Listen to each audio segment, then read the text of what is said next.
I want to take a moment and talk about one of the most interesting characters in DC Comics, and that will be none other than Superboy Prime. Now, this video isn't to scale him or to talk about how powerful he is or how he can retcon punch anyone into oblivion. This is actually going to be a video talking about the character of Superboy Prime, his rise, fall, and redemption. Now, if anyone's been following me for some time now, you know I like to get a little goofy with Superboy Prime, calling him Baby Girl and the 5-knuckle retcon punch shuffle. But at the end of the day, Superboy Prime is actually an incredibly interesting character whose storytelling, starting off in the mid-80s, has grown, changed, and evolved over the next 30 years. For those of you who don't know who Superboy Prime is, Superboy Prime comes from Earth Prime, which is basically our Earth. It is an Earth that has no heroes, and all the comic book characters like Superman and Batman are just that. They're comic book characters. Superboy Prime is the only one from that universe who has powers. Now, this is important for Superboy Prime because it kind of dictates part of his perception of reality. See, to him, everything else in the DC multiverse is simply just a comic book or characters from a comic book. So it kind of dictates how he looks at reality. And while Superboy Prime does grow and come to terms with the fact that the characters he's interacting with are more than just comic book characters, it's still part of his character makeup. Now, Superboy Prime was an important figure in the largest crossover in DC's history, the Crisis on Infinite Earths, of which, at the end of the crisis, him, along with Alexander Luthor, Earth 2 Superman, and Earth 2 Lois Lane go to a paradise dimension to live out their days. However, during the Infinite Crisis event, which took place in 2006, through the manipulation of Alexander Luthor and the lamenting of Earth 2 Superman realizing that the world that they fought and sacrificed for is inherently darker than the one that they came from, Superboy Prime cracked a little. And it is his interaction with Superboy and later other heroes that we see the downfall of Superboy Prime, how one mistake is a slippery slope for the character. Whether it's his perception of reality, seeing these people as comic book characters, or whether it was a worm that was put in his ear by Alexander Luthor, or something else entirely, Superboy Prime goes bad. Of which, at the end of the event, he was a broken character. Now, over the next decade plus, Superboy Prime would be put in various different situations which would lean into his instability and his darker, more villain path. Whenever Superboy Prime would show up, it would be a momentous event and occasion, because the character Superboy Prime is more than just a Kryptonian or Kryptonian-esque like individual. He is quite possibly one of the most powerful versions of Superman. Typically stronger than the base Superman, with none of his weaknesses, whether it be kryptonite, magic, or anything else for that matter, as well as having unique abilities such as the retcon punch, a fan term for his ability to punch people and basically erase or retcon them.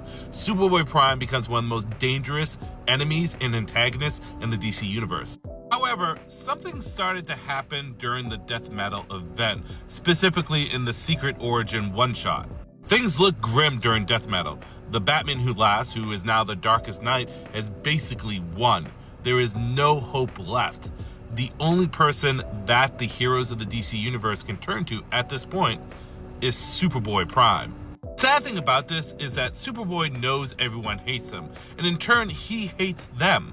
But it's not out of malice, it's because he feels as though that he is misunderstood and he's mistreated, and all of his evil deeds are all because of a mistake. It's all just a slippery slope that could have been avoided.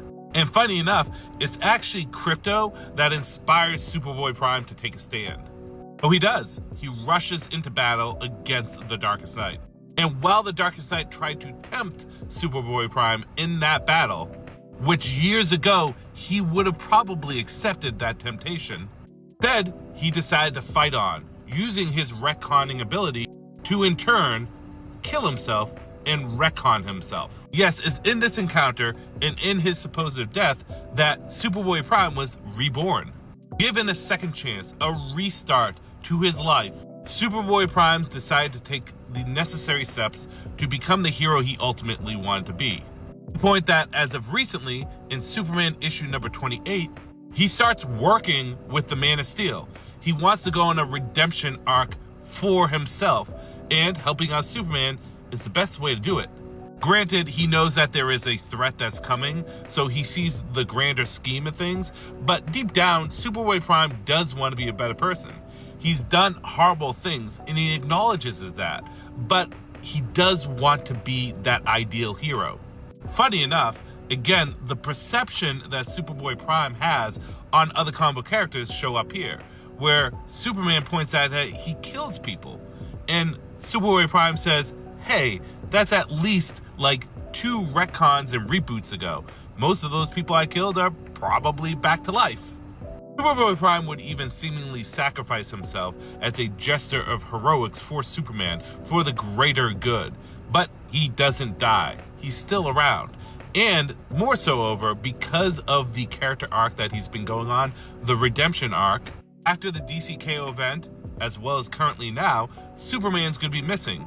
And the event that's going to be going on in the Superman comics is the reign of the Superboys, in which Superboy Prime is going to take part in, which he's going to take Superman's spot as the Prime Universe's Superman, Earth's greatest defender.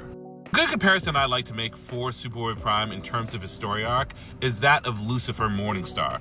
And I'm not talking about just the DC version, I'm talking about the character in general throughout all media. Like Lucifer, Superboy Prime was one of the most powerful, one of the best, and he sacrificed so much for the world that would eventually be created. And just like Lucifer, the world that was created was faulty. It was not beautiful. It was not paradise. It wasn't what he fought for. And because of that, he wanted to correct things, but he couldn't. Like Lucifer, he had a fall from grace, a fall from heaven, a fall from paradise. And by doing so, he would become the darkest of enemies, the darkest of evils. Just like some interpretations of Lucifer, there is misunderstanding. There is a potential for hope. Because although he's done wrong and bad, Superboy can possibly come back from that, which we see over this nearly 40 plus years of the character's existence. He starts off as a hero, descends into villainy, meanders there for some time, and now is on a redemption arc. The only question is where this redemption arc is going to go. Is Superboy Prime going to become a full-fledged hero? Is he going to return to his life of villainy after failing to being a hero? Or is he going to be something in between? I don't know. What I will say is, despite the goofiness I may give whenever Baby Girl shows up, Superboy Prime is one of the most interesting and well-written characters in comics. Sure, he had his haters for some time, which ironically, DC used Superboy Prime to troll on them for that. But the journey that the character has been on has been a joy to read and watch, especially seeing that I've been following it since nearly the beginning. And I'm excited to see where the character goes from here. I have high hopes for this character during the reign of Superman, and I'm looking forward to see where DC is ultimately going to put this character in terms of his morality and in terms of whether he is an angel or a fallen angel.